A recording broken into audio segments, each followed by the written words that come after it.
Is anyone in the mood for some fruit salad?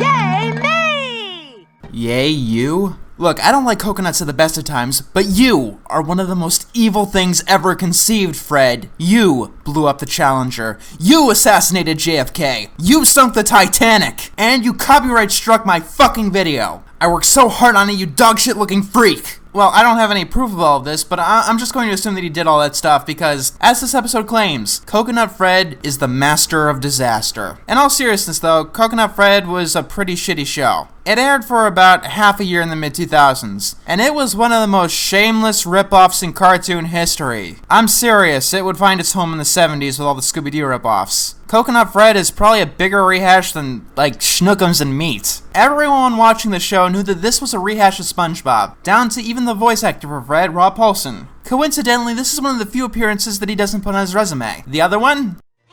What can possibly go wrong? What can possibly go wrong indeed? If you'd like to watch only the laziest, most annoying, and most boring parts of seasons 5 and 6 of SpongeBob, but for the entirety of the show, Coconut Fred might be the one for you. I mean, watching his morning routine, I swear that I've seen these exact gags on SpongeBob. The only difference is that SpongeBob usually only has one Megward the Wizard. Here, almost everyone except Fred is the Megward the Wizard of the show. One of the first things we see is a lemon person trying to escape the island. And Fred basically starts his day by pounding into him and destroying the escape attempts because, hey, that's funny, right? Hey, Slip. Hey, Slide. What's up?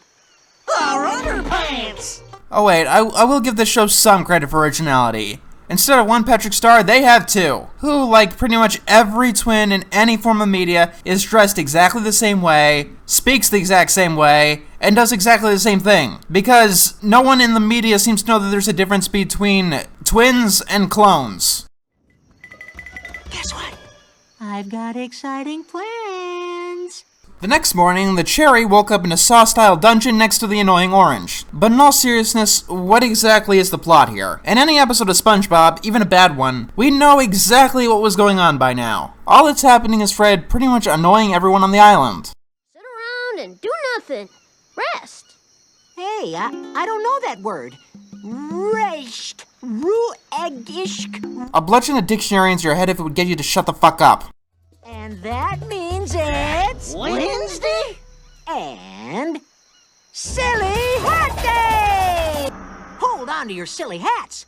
You see that funny-shaped cloud in the sky? Pick something and stick to it. Here's a little tip about this thing called the plot. It's not optional. You need to do something. Seeing the cloud, Fred decides that the volcano, named Melvin, is about to erupt. Then the watermelon says that one of the rules is that they don't have any volcanoes on Fruit Salad Island. But Fred points to a volcano and what the fuck is going on here? Green Rat made a stanky wind. I did not! It came from the volcano. But you said we didn't have a volcano. We didn't. Until now. Are these jokes? Because they're not funny. They're just confusing as hell. Whenever you get an idea inside your head, no matter how strange it is, it suddenly appears. First, there was that walking blender thing.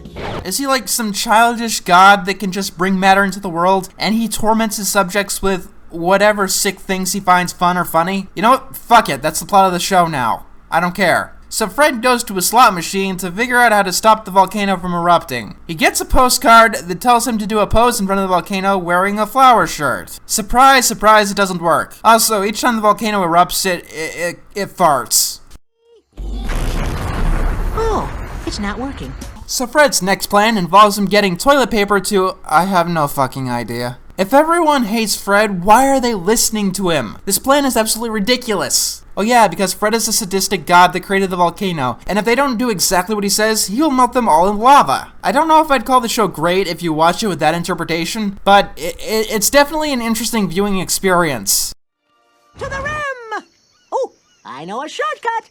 The rim of the volcano is straight up. There can't be a shortcut. It breaks the rules of physics.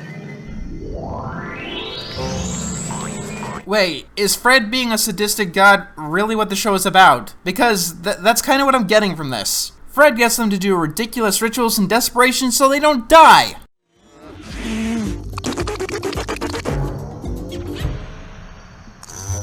Mr. Greenrind, watermelon seeds aren't part of the ritual. Oh, buddy, you're gonna get it. Fred is very pissed off right now. He's only smiling because he's planning a particularly painful punishment, and he just can't wait to inflict it upon you. Don't believe me? In the next scene, Fred throws the watermelon into the volcano. Which, by the way, is one of the worst possible ways to die. And the day ends up being saved by Fred inflating to 50 times his size. You know, just like one of those abilities that little yellow sponge had. And in punishment for trying to leave the island, Fred sends the lava to destroy the lemon's boat. Then everyone gets sucked into a whirlwind to go down into the volcano. And after the island drains of water, we end with everyone floating into the sky on a cloud made of the watermelon's fart. You know, I thought that I might have been a little harsh placing this of all shows on my top 10 worst cartoons of the 2000 list, but no, I think that I pretty much removed all doubt on the matter. This is unadulterated nonsense, and this show is fucking irredeemable garbage.